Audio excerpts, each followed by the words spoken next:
Hi everyone, welcome back to our YouTube channel. Once again, my name is Ilse Boysen and I am a social worker at Stabilis Treatment Center.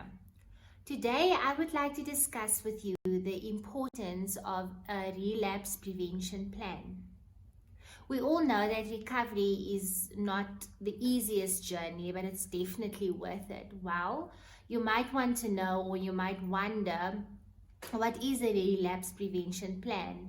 Well, a relapse prevention plan is basically a guide that the individual who is in recovery can use to make the recovery so much easier. Now, there is a few things that should be included in a relapse prevention plan, and I would like to share that with you today. The first thing that should be included in a relapse prevention plan is goals. Now, it's important that the goals should be realistic and it should be attainable. For someone, a goal might be to get up in the morning, to make their bed, open the curtains, open the windows, and for someone else, it would be something bigger. And that doesn't matter because we are all different. When you are in recovery, it's important that you don't compare your own goals with someone else's goals because, as I said, we are all different. We are all in a different journey. So it's important that you set goals that's realistic for you and that you can achieve. Something else that I would like to include in goals is to remember what motivates you. And that is basically what is your why. In other words, why have you set these certain goals for you? Because sometimes, in life it's normal. It will get tough and it will be easy to question why you have set certain goals for yourself. And when you have a why, your why will encourage you to reach your goals and to keep pushing. Secondly, it's important to identify your external and your internal triggers. And I think in a previous video, I've explained briefly what external and internal triggers are. Internal triggers is emotional triggers and external triggers are more people, places, things, and objects. It's important to identify it so that one can manage it and know what to do with the triggers, because if we are not aware of something, how can we do something about it? So after identifying the triggers and writing it down in your relapse prevention plan, you will then add or think about coping mechanisms. How am I going to deal with these triggers now? Some of these triggers can be avoided very easily, like going to certain social events, being friends with people who doesn't have your best interest at heart, and when you were with them maybe in the past, you would use or you would drink. So it will be easy or easier to have or build up a coping mechanism towards that. But when it comes to your internal triggers, one has to manage it because your internal triggers are emotions and your emotions are part of you. You can't avoid it, you can't run away from it.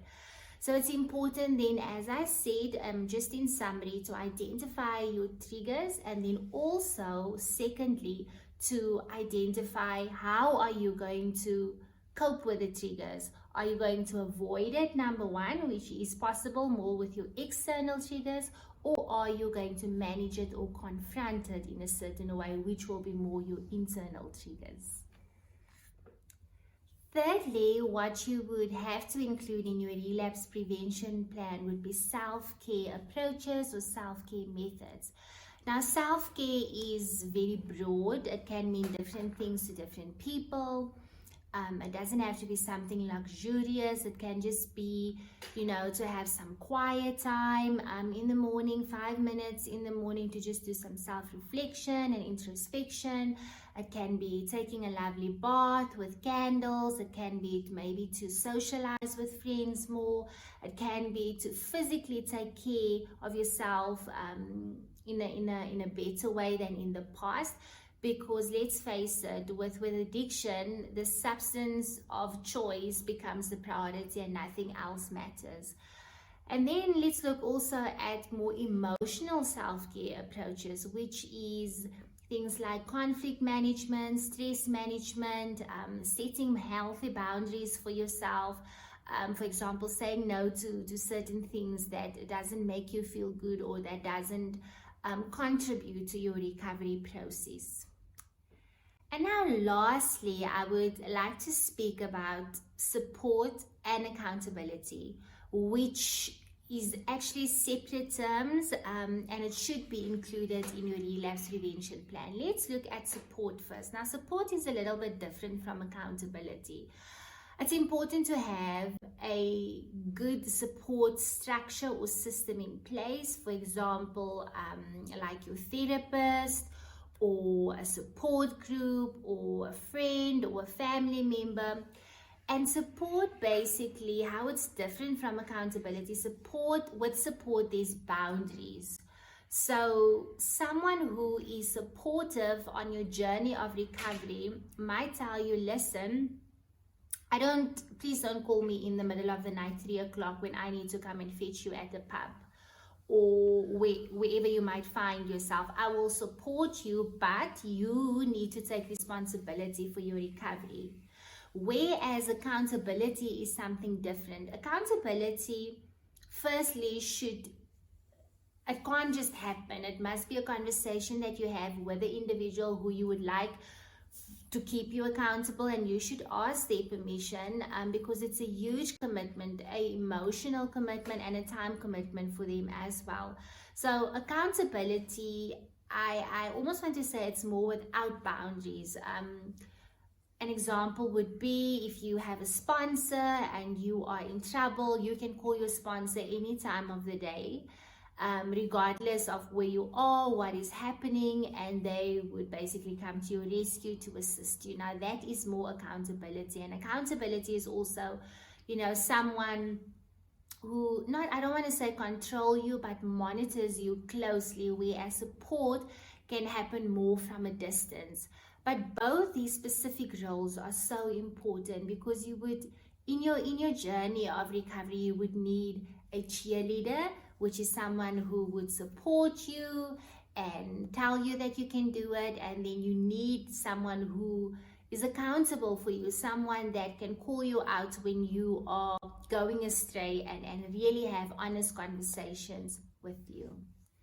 If you are overcoming addiction, meaning you are in recovery or you are still in the process of rehabilitation, I would say that a relapse prevention plan is such an important tool to have.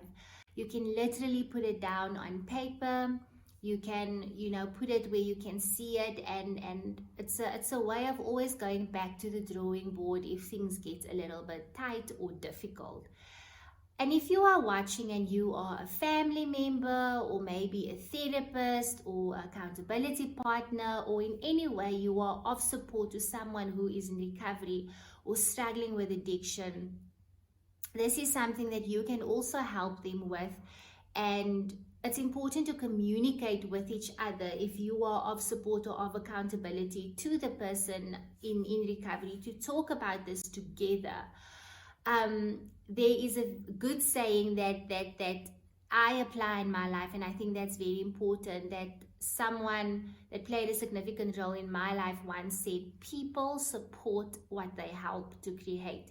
And that is why it's important, if you are in recovery and you are a supportive role, that you guys talk about the relapse prevention plan, so that the person who is supporting someone who is in recovery are included in the process and know exactly what their plans are. And that will just make it easier for both parties to have a smoother journey, because it's still a journey for someone who is supporting the person who is in recovery as well, in as much as it is a journey for the person who is in recovery. I really hope this helps. This is a very simple tool, but it's so significant and it's so important. And I really hope that you can benefit from this. Thank you so much for watching this video. I would like to remind you to please like and comment in the comment section down below if you have any questions or anything to add, or something that you would like to share, or something that was unclear to you. And also please subscribe to our YouTube channel. Thank you so much for your time. Thank you for watching. Bye.